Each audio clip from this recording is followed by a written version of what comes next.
Hi friends, Jesus with us ಚಾನೆಲ್ಗೆ ನಿಮಗೆ ಮತ್ತೆ ಸ್ವಾಗತ. ದಯವಿಟ್ಟು ವಿಡಿಯೋವನ್ನು ಸ್ಕಿಪ್ ಮಾಡದೆ ಪೂರ್ತಿ ನೋಡಿ ದೇವರ ವಾಕ್ಯವನ್ನು ಸಂಪೂರ್ಣ ತಿಳಿಯುವಿರಿ. ನೀವು ಫಸ್ಟ್ ಟೈಮ್ ನಮ್ಮ ಚಾನೆಲ್ಗೆ ಬಂದಿದ್ದಾರೆ, ದಯವಿಟ್ಟು ಸಬ್ಸ್ಕ್ರೈಬ್ ಮಾಡಿ. ವಿಡಿಯೋವನ್ನು ಲೈಕ್ ಮಾಡಿ, ವಿಡಿಯೋವನ್ನು ನಿಮ್ಮ ಸ್ನೇಹಿತರಿಗೆ ಶೇರ್ ಮಾಡಿ. ನಿಮ್ಮಿಂದ ನಮಗೆ ಹೊಸ ವಿಡಿಯೋ ಮಾಡಲು ಸ್ಫೂರ್ತಿ ಸಿಗುತ್ತದೆ.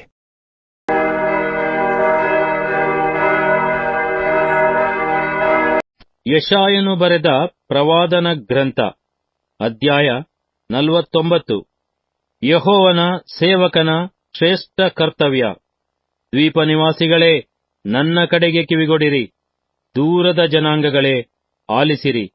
ನಾನು ಗರ್ಭದಲ್ಲಿದ್ದಾಗಲೇ ಯೆಹೋವನು ನನ್ನನ್ನು ಕರೆದನು. ತಾಯಿಯ ಉದರದಲ್ಲಿ ಇದ್ದಂದಿನಿಂದಲೂ ನನ್ನ ಹೆಸರನ್ನು ಹೇಳುತ್ತಿದ್ದಾನೆ. ನನ್ನ ಬಾಯನ್ನು ಹದವಾದ ಖಡ್ಗವನ್ನಾಗಿ ಮಾಡಿ ತನ್ನ ಕೈಯ ನೆರಳಿನಲ್ಲಿ ನನ್ನನ್ನು ಹುದುಗಿಸಿದ್ದಾನೆ. ನನ್ನನ್ನು ಚೂಪಾದ ಬಾಣವನ್ನಾಗಿ ರೂಪಿಸಿ ತನ್ನ ಬತ್ತಳಿಕೆಯಲ್ಲಿ ಮುಚ್ಚಿಟ್ಟಿದ್ದಾನೆ. ಆತನು ನನಗೆ, ನೀನು ನನ್ನ ಸೇವಕನೂ ನಾನು ಪ್ರಭಾವ ಹೊಂದಬೇಕಾದ ಇಸ್ರಾಯೇಲು ಆಗಿದ್ದಿ ಎಂದು ಹೇಳಿದನು. ಅದಕ್ಕೆ ನಾನು, ನನ್ನ ಪ್ರಯಾಸವು ವ್ಯರ್ಥ, ನನ್ನ ಶಕ್ತಿಯನ್ನೆಲ್ಲ ವ್ಯಯ ಮಾಡಿದ್ದು ಹಾಳೆ, ಬರೀ ಗಾಳಿಯೇ. ಆದರೂ ನನ್ನ ನ್ಯಾಯವು ಯೆಹೋವನಲ್ಲಿದೆ, ನನಗೆ ಲಾಭವು ನನ್ನ ದೇವರಿಂದಲೇ ಆಗುವುದು ಅಂದುಕೊಂಡೆನು. ಆಹಾ, ನಾನು ಯೆಹೋವನ ದೃಷ್ಟಿಯಲ್ಲಿ ಮಾನ್ಯನು. ನನ್ನ ದೇವರೇ ನನಗೆ ಬಲವು. ಯಾಕೋಬನ್ನು ತನಗೆ ಸೇರಿಸಿಕೊಳ್ಳಬೇಕೆಂತಲೂ ಇಸ್ರಾಯೇಲು ತನ್ನ ಕಡೆಗೆ ಕೂಡಿ ಬರಬೇಕೆಂತಲೂ ಆತನು ಗರ್ಭದಲ್ಲಿಯೇ ನನ್ನನ್ನು ತನ್ನ ಸೇವಕನನ್ನಾಗಿ ರೂಪಿಸಿದನಲ್ಲವೇ? ಆತನೇ ಈಗ ಹೀಗನ್ನುತ್ತಾನೆ, ನೀನು ನನ್ನ ಸೇವಕನಾಗಿ ಮಾಡಬೇಕಾದವುಗಳಲ್ಲಿ ಯಾಕೋಬಿನ ಕುಲಗಳನ್ನು ಉನ್ನತಪಡಿಸುವುದು, ಇಸ್ರಾಯೇಲಿನಲ್ಲಿ ರಕ್ಷಿತರಾದವರನ್ನು ತಿರುಗಿ ಬರಮಾಡುವುದು ಅಲ್ಪಕಾರ್ಯವೇ ಸರಿ. ನನ್ನ ರಕ್ಷಣೆಯು ಲೋಕದ ಕಟ್ಟಕಡೆಯವರೆಗೆ ವ್ಯಾಪಿಸುವಂತೆ ನಿನ್ನನ್ನು ಅನ್ಯ ಜನಾಂಗಗಳಿಗೂ ಬೆಳಕನ್ನಾಗಿ ದಯಪಾಲಿಸುವೆನು. ಮನಃಪೂರ್ವಕವಾಗಿ ತಿರಸ್ಕರಿಸಲ್ಪಟ್ಟವನು, ಅನ್ಯ ಜನಾಂಗಕ್ಕೆ ಅಸಹ್ಯನು, ಜನದೊಡೆಯರ ಸೇವಕನು ಆದವನಿಗೆ ಇಸ್ರಾಯೇಲಿನ ವಿಮೋಚಕನು, ಸದಮಲ ಸ್ವಾಮಿಯೂ ಆದ ಯೆಹೋವನು ಹೀಗೆ ಹೇಳುತ್ತಾನೆ. ಯೆಹೋವನ ಪ್ರಾಮಾಣಿಕತೆಯನ್ನು ಇಸ್ರಾಯೇಲಿನ ಸದಮಲ ಸ್ವಾಮಿಯು ನಿನ್ನನ್ನು ಪರಿಗ್ರಹಿಸಿರುವುದನ್ನು ಅರಸರು ನೋಡಿ ಎದ್ದು ನಿಲ್ಲುವರು, ಅಧಿಪತಿಗಳು ಅಡ್ಡ ಬೀಳುವರು. ಇದೇ ಯೆಹೋವನ ನುಡಿ. ಈ ಪ್ರಸನ್ನತೆಯ ಕಾಲದಲ್ಲಿ ನಿನಗೆ ಸದುತ್ತರವನ್ನು ದಯಪಾಲಿಸಿದ್ದೇನೆ. ಈ ರಕ್ಷಣೆಯ ದಿನದಲ್ಲಿ ನಿನಗೆ ಸಹಾಯ ಮಾಡಿದ್ದೇನೆ. ನಾನು ನಿನ್ನನ್ನು ಕಾಪಾಡುತ್ತಾ ನನ್ನ ಜನರಿಗೆ ಒಡಂಬಡಿಕೆಯ ಆಧಾರವನ್ನಾಗಿ ನೇಮಿಸಿ, ಬಂದಿಗಳಿಗೆ ಹೊರಟು ಹೋಗಿರಿ, ಕತ್ತಲಲ್ಲಿರುವವರಿಗೆ ಬೆಳಕಿಗೆ ಹೊರಡಿರಿ ಎಂದು ಅಪ್ಪಣೆ ಕೊಟ್ಟು, ಹಾಳಾಗಿದ್ದ ಸ್ವಾಸ್ಥ್ಯಗಳನ್ನು ಅವರಿಗೆ ಹಂಚಿ ದೇಶವನ್ನು ಜೀರ್ಣೋದ್ಧಾರ ಮಾಡುವೆನು. ನನ್ನ ಜನವೆಂಬ ಹಿಂಡು ದಾರಿಗಳಲ್ಲಿ ಮೇಯುವುದು, ಎಲ್ಲಾ ಬೋಳು ಬೆಟ್ಟಗಳೂ ಕೂಡ ಅದಕ್ಕೆ ಹುಲ್ಲುಗಾವಲಾಗುವವು. ಅವರಿಗೆ ಹಸಿವೆ ಬಾಯಾರಿಕೆಗಳು ಆಗವು, ಝಳವೂ ಬಿಸಿಲು ಬಡಿಯವು.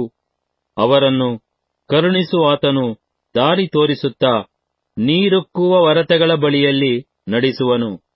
ನನ್ನ ಸೃಷ್ಟಿಯ ಬೆಟ್ಟಗಳನ್ನೆಲ್ಲ ಸಮದಾರಿಯನ್ನಾಗಿ ಮಾಡಿ ನನ್ನ ರಾಜಮಾರ್ಗಗಳನ್ನು ಎತ್ತರಿಸುವೆನು. ಇಗೋ, ಇವರು ದೂರದಿಂದ ಬರುತ್ತಾರೆ. ಇಗೋ, ಇವರು ಬಡಗಲಿಂದ ಮತ್ತು ಪಡುವಲಿಂದ. ಇವರು ಸೀನೀಮ್ ದೇಶದಿಂದ ಬರುತ್ತಿದ್ದಾರೆ.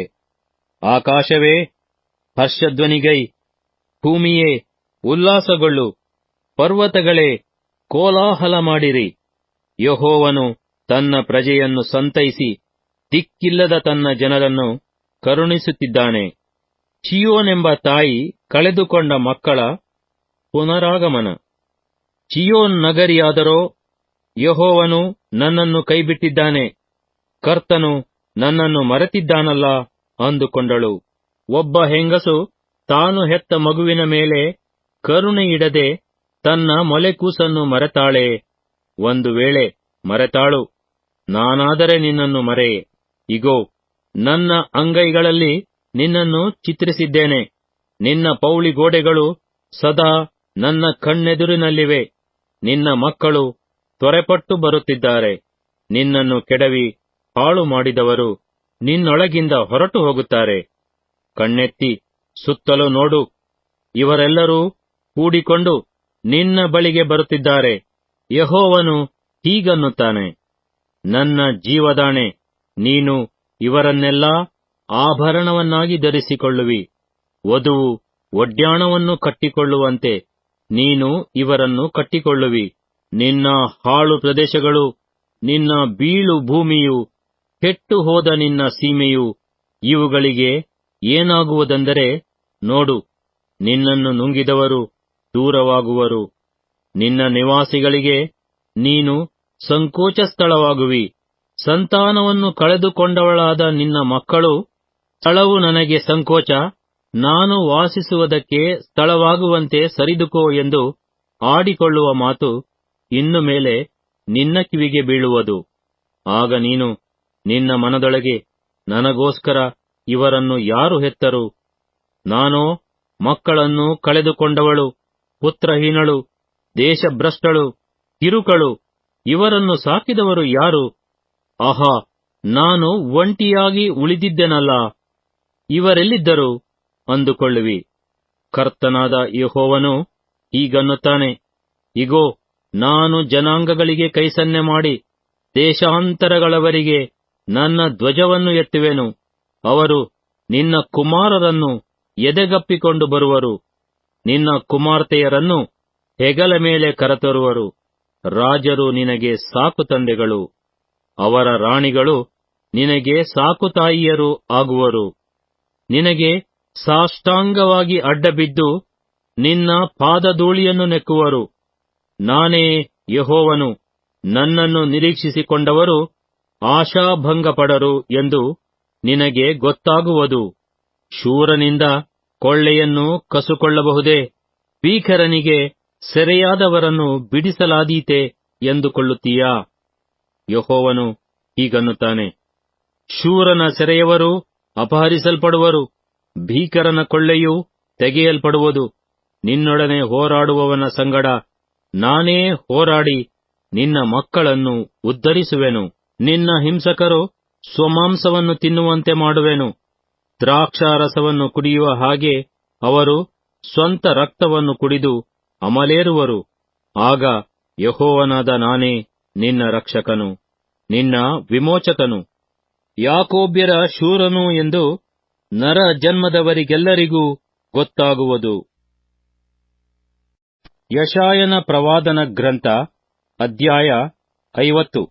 ಯೆಹೋವನು ಹೀಗನ್ನುತ್ತಾನೆ, ನಾನು ನಿಮ್ಮ ತಾಯಿಯನ್ನು ತ್ಯಜಿಸಿದ ತ್ಯಾಗಪತ್ರವು ಎಲ್ಲಿ? ನನ್ನ ಸಾಲಗಾರರಲ್ಲಿ ಯಾರಿಗೆ ನಿಮ್ಮನ್ನು ಮಾರಿಬಿಟ್ಟಿದ್ದೇನೆ ನೋಡಿರಿ. ನಿಮ್ಮ ದೋಷಗಳ ನಿಮಿತ್ತ ನಿಮ್ಮನ್ನು ಮಾರಿದೆನು, ನಿಮ್ಮ ದ್ರೋಹಗಳಿಗಾಗಿ ನಿಮ್ಮ ತಾಯಿಯನ್ನು ಬಿಟ್ಟೆನು. ನಾನು ಬಂದಾಗ ಏಕೆ ಯಾರೂ ಕಾದಿರಲಿಲ್ಲ? ನಾನು ಕರೆದಾಗ ಏಕೆ ಯಾರೂ ಉತ್ತರ ಕೊಡಲಿಲ್ಲ? ನನ್ನ ಹಸ್ತವು ರಕ್ಷಿಸಲಾರದ ಮೋಟುಗೈಯೋ? ಉದ್ಧರಿಸುವ ಶಕ್ತಿಯು ನನ್ನಲ್ಲಿಲ್ಲವೋ? ಇಗೋ, ನನ್ನ ತರ್ಜನದಿಂದಲೇ ಸಮುದ್ರವನ್ನು ಬತ್ತಿಸಿ ನದಿಗಳನ್ನು ಒಣ ಕಾಡನ್ನಾಗಿ ಮಾಡುತ್ತೇನೆ. ನೀರಿಲ್ಲದೆ ಅಲ್ಲಿನ ಮೀನುಗಳು ಬಾಯಾರಿ ಸತ್ತು ನಾರುವವು. ಆಕಾಶಕ್ಕೆ ಅಂಧಕಾರವನ್ನು ಹೊದಿಸಿ ಗೋಣಿತಟ್ಟಿನ ಮುಸುಕನ್ನು ಹಾಕುತ್ತೇನೆ. ಯೆಹೋವನ ಸೇವಕನ ಭರವಸ. ಬಳಲಿ ಹೋದವರನ್ನು ಮಾತುಗಳಿಂದ ಸುಧಾರಿಸುವುದಕ್ಕೆ ನಾನು ಬಲ್ಲವನಾಗುವಂತೆ ಕರ್ತನಾದ ಯೆಹೋವನು ಶಿಕ್ಷಿತರ ನಾಲಿಗೆಯನ್ನು ನನಗೆ ದಯಪಾಲಿಸಿದ್ದಾನೆ. ಬೆಳಬೆಳಗೂ ನನ್ನನ್ನು ಎಚ್ಚರಿಸಿ, ಶಿಕ್ಷಿತರಂತೆ ನಾನು ಕೇಳುವ ಹಾಗೆ ನನ್ನ ಕಿವಿಯನ್ನು ಜಾಗರಗೊಳಿಸುತ್ತಾನೆ. ಕರ್ತನಾದ ಯೆಹೋವನು ನನ್ನ ಕಿವಿಯನ್ನು ತೆರೆದಿದ್ದಾನೆ.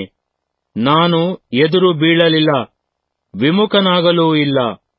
ಹೊಡೆಯುವವರಿಗೆ ಬೆನ್ನು ಕೊಟ್ಟು ಕೂದಲು ಕೀಳುವವರಿಗೆ ಗಡ್ಡವನ್ನು ಒಡ್ಡಿದೆನು. ಉಗುಳಿಸಿಕೊಳ್ಳುವ ಅವಮಾನಕ್ಕೆ ನನ್ನ ಮುಖವನ್ನು ಮರೆಮಾಡಲಿಲ್ಲ. ಕರ್ತನಾದ ಯೆಹೋವನು ನನಗೆ ಸಹಾಯ ಮಾಡುವನು. ಆದ ಕಾರಣ ನಾನು ನಾಚಿಕೆಯಿಂದ ಕೊರಗಲಿಲ್ಲ.